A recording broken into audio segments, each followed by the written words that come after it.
Are you seeing this right now? Do you see this? Trump is 100% winning this race. This is Polymarket. It's a lot more accurate than the bullshit polls you're seeing online. They're like, oh my God, it's a 50-50. It's so tight. How? How the fuck tight? That doesn't make sense. Coming in with like 60 days. All right, it's Tuesday morning, November 5th. This is election day here in the United States.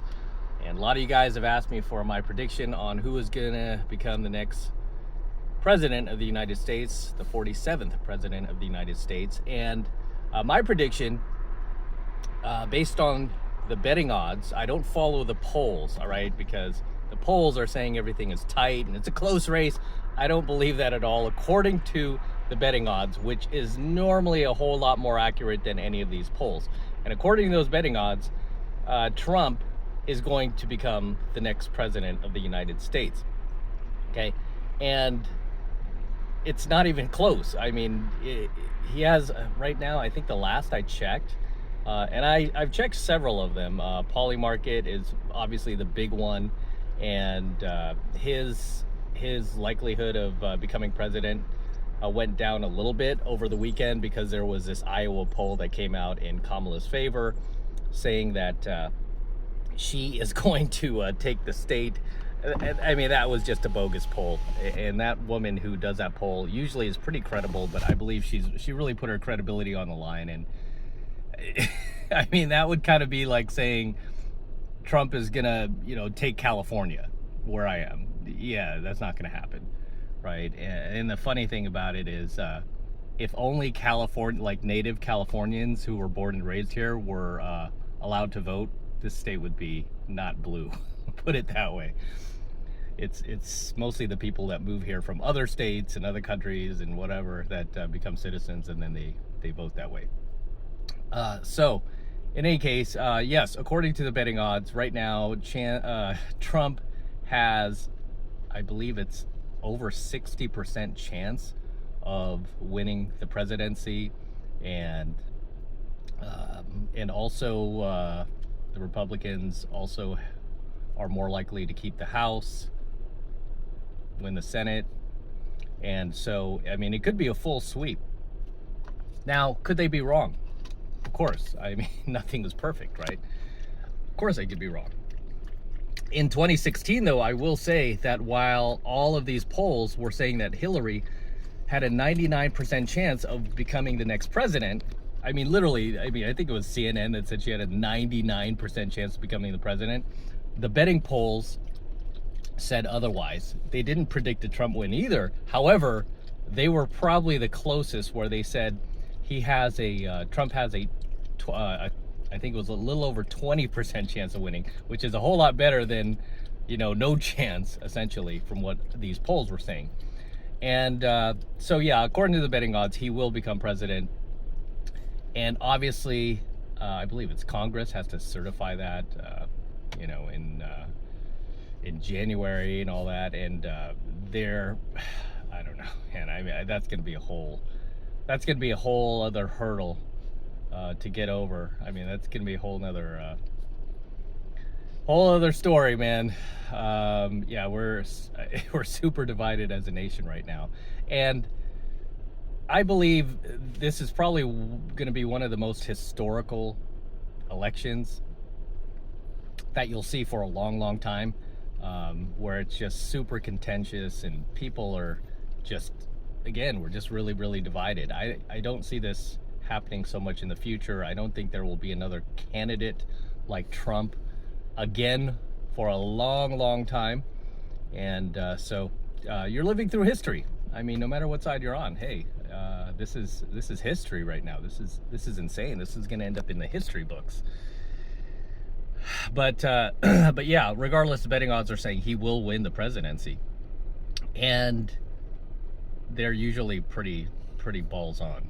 So I would put my money on it. And obviously people are putting their money on it, and I would trust where people put their money over, pollsters on either side, left or right. But then again, even on the right, they're like, yeah, it's pretty close, man, but Trump has a little bit of a lead. And then you watch these, legacy media stations, and then they say the exact opposite. Like, yeah, it's close, but Kamala has a little bit of a lead. I mean, it's no. I don't think this is going to be a close race. I think Trump is going to win it pretty decisively. I mean, it may be close to a landslide, in my opinion, if not a landslide. I don't think it's going to be close. I think he's going to win this pretty decisively. Obviously, you know, people are not going to want to go to sleep because of what happened in the last election between the hours of 2 to 4 a.m., where Trump lost the lead. So I think people are going to stay awake for this one. And yeah, there's only really one pollster that I would worry about if, you know, you're on Trump's side, and that's Alan Lichtman. And he has famously predicted the last, I think it was like the last 7 or 8 presidential elections pretty accurately. The only one he missed on was the 2000 presidential election with Bush and Gore, where he picked Gore to win, but Bush ended up winning it. And so he's been pretty accurate, right, the last 7 to 8, and he is saying that Kamala is going to win. He, based on his 13 keys, supposedly, Alan Lichtman is saying that Kamala is going to become the next and first female president of the United States. However, I believe he's going to be wrong this time. I think his winning streak here is going to come to an end tonight, and I'll tell you why. The reason why is because I think he's getting a little, he's letting his emotions get a little too involved in blurring the lines between his 13 keys here, because he's not taking into account the fact that no incumbent no incumbent party has ever won the election when they've had an approval rating on the economy under 30%. And right now, Biden-Harris economy approval rating, I believe, is like 28%, 27%, something like that. It's under 30%. So, I mean, if she won, I mean, that in itself, besides being the first female president, would break, would break history, right? I mean, it would just be a little strange, right? I mean, and also, if she did win, based on what I just mentioned about the economy, and nobody's ever won re-election after having an economy that poor, no party has, and based on the betting odds, if she won regardless of all that, yeah, I don't want to say it, man. I don't want to say it, but you know what I'm thinking, right? I mean, yeah, something fishy would be going on there. So, I mean, and the funny thing is, it's like the establishment, they don't even want you to question anything, right? I mean, that's the world we're living in now. This is why I can't stand them. This is why I don't support them. It's like, if you don't agree with them, you're the enemy. If you're not on board, if you don't play ball with them, they will try to take you out somehow, some way. So yeah, if she happens to win tonight, I think a lot of people will have some questions, and rightfully so, right? It's just like the last election in 2020. And as much as they've tried to preach for the last 4 years, oh, it's January 6ers, and oh, they started a riot, blah, blah, blah. I get all that. However, as much as they attack the people who, did all that, and they constantly just, it's like their favorite toy to play with whenever they can't win a debate. Oh, January 6th! It's like, we weren't even talking about that. It's January 6th! It's their favorite toy to play with. However, they haven't been playing with it lately, have you noticed? Because it's not polling well. People are sick of hearing it, right? People are like, come up with a new argument. Everyone's sick of hearing about January 6th. Regardless,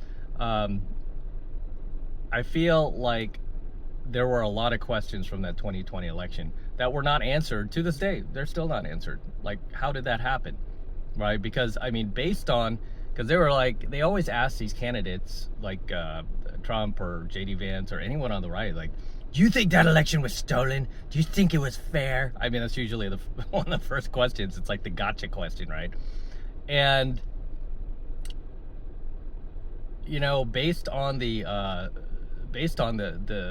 actual study that they said the Hunter Biden laptop story was suppressed during that time, the fact that if they didn't suppress it, like Facebook and all these social media platforms, that they said Trump would have won that election if they did not suppress that Hunter Biden story that broke around the same time of the election in 2020. So you have to ask yourself, okay, wait a minute. If that would have made the difference, then was it? Was it a fair election? Right? It's like if me and you were running for president of the company, right? Say we were both working for the same company. We're both running to become president of the company. And we're both like neck and neck to win the president, to become president of our company. And suddenly, there's a story that's breaking that I'm cheating on my wife. I'm not married, but yeah, I'm just saying, hypothetically. Stories breaking, the week of that people are going to cast their votes. I cheat on my wife. And then I make sure, because I have the power to do it, that I shut down like all the news stories going around the office, and I keep everybody mum until after the election. And then, because I suppressed that story, where you probably could have won it if the story got out there, but I suppressed it, I get to be president. And you don't win, you lose. Would you be upset? Would you say, hey, he cheated? Hey, that's not fair. Hey, he wouldn't even be president right now if people knew that he was cheating on his wife. And then instead of addressing it and coming clean or whatever, I imagine I gaslight you for the next 4 years until the next election, and I tell you like, hey man, stop causing a ruckus in our office. This guy's causing a ruckus, man. He's distracting everybody. He came in throwing papers around the cubicles because he's upset he lost. He's a threat to this company. Imagine that. And then I never address what actually happened. You would be upset. You would be pissed. So I feel like, half the country was very angry about that. And instead of, they talk about healing, and instead of addressing half of our country that was upset about that and going, hey, yeah, you're right. That probably would have swayed the election, and, that can't happen, or we need to have a redo, or there needs to be some sort of compromise here to please the other half. Instead, they just like, screw you, you rioters and all this, and then it doesn't heal the country. It just fires up the other half of the country, right? And then we become even more divided, right? And in living in the U.S., we have to think of ourselves as one big family, right? Imagine you living in the same house with somebody, and then you do something like that. You do that to your sibling or your cousin or something like that. It's going to cause friction. And then you totally just invalidate any of the concerns he has. You can't do that. That's not how a relationship works, right? You have to validate that person. You have to listen to that person. Any relationship, any relationship is gonna come apart if you don't listen to the other person. You just want to attack them or call them names or run a smear campaign, so yeah, when the massive hypocrisy when I hear these politicians talk about we need to heal the country, and then they do everything to divide the country. Yeah, I can't stand that. But anyway, that is my prediction for the election tonight. I believe that Trump is going to win this pretty decisively.